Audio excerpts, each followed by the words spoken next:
Hi everyone, my name is John Osborne. I'm a chief architect at Red Hat, focused on cloud native, but today I'll be talking about the office and what it can teach us about DevOps. So over the course of the pandemic, I started listening to a lot of podcasts, and specifically the Office Ladies podcast was just so interesting to me because they just started talking about so many things that we think about in tech as DevOps. And in that moment, I knew exactly what to do, but in a much more real sense, I had no idea what to do, which is my terrible segue into this Office Ignite talk. Um, my 15 seconds headline for DevOps is that it's just a lot of principles and practices that focus on better collaboration between teams to get us to our goal of building a dynamic learning environment. Odds are that most of the software used every day is built using DevOps. Now, if you believe in DevOps, you fundamentally have this underlying belief that people are your best assets. Greg Daniels, founder for the American version of The Office, also had the same belief. He made it all about the people. He wanted to know everyone, he respected everyone, and he really just wanted to get their best ideas as well and build a great environment to work in. Now, historically, writers and actors are very siloed. Writers didn't trust actors to get laughs, so they'd write actor-proof jokes, throw them over the wall. They never talked. There was lots of resentment. Sound familiar? Greg had this crazy idea to break down this big tradition of having this sacred wall between the writers and the actors. His goal was to get more laughs based around the performance and not just the jokes as written. So he blurred the lines. Actors could pitch ideas and writers could perform. There's a widespread misconception that The Office was largely improvised, and it wasn't. It just seems that way because the collaborative environment that he built. Now, the writers, interestingly, used a lot of idea generation tools that parallel what we do in software, but they also did a great job of building a safety culture where the best ideas could bubble up. It didn't matter if they came from assistants or craft service, they were just taking the best ideas and running with it.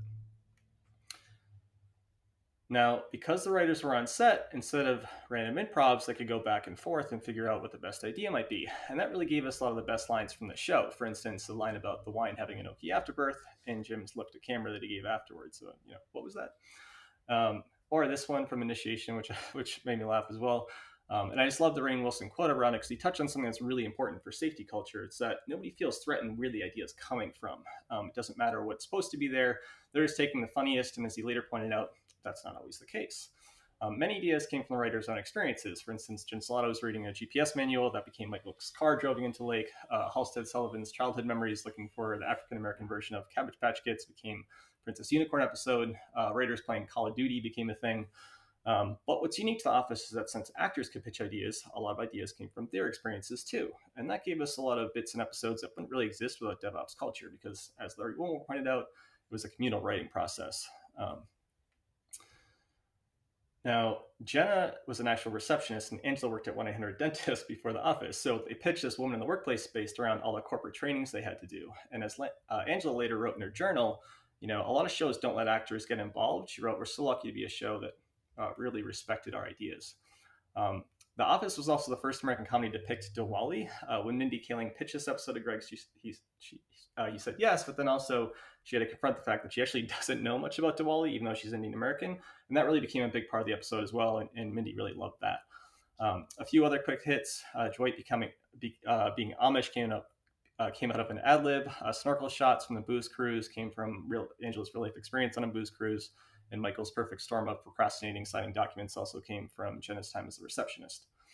Now, once everyone trusts each other, you can really get the best results with experimentation. And The Office really threw away 5 decades of standards for comedies. The laugh track was gone, studio audiences were gone, cameras attached to big dollies also gone. Now, they went to this single camera setup and they tried to do it a lot of different things. For instance, the camera was like an actor essentially. Followed them around. They were the first to do spy shots. First show really to do these sort of really big giant pauses. First show to remove actor marks. Now in software, we talk about experimentation. We don't know if software is any good until the code's written. We get feedback.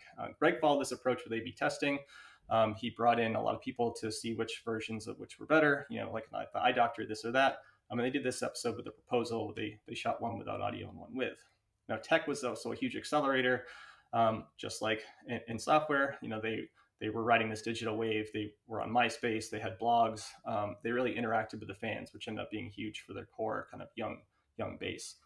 So all in all, what can the Office teach us about DevOps? Well, DevOps is about people that we know, but really the most important thing in any organization is the relationships between those people, and that's fostering those relationships is really how we get the best out of everyone. You probably thought it was weird when I picked The Office to talk about DevOps, but there was so much content, I could barely fit it all in. And ultimately, there's beauty in ordinary things. Isn't that the point? Thank you.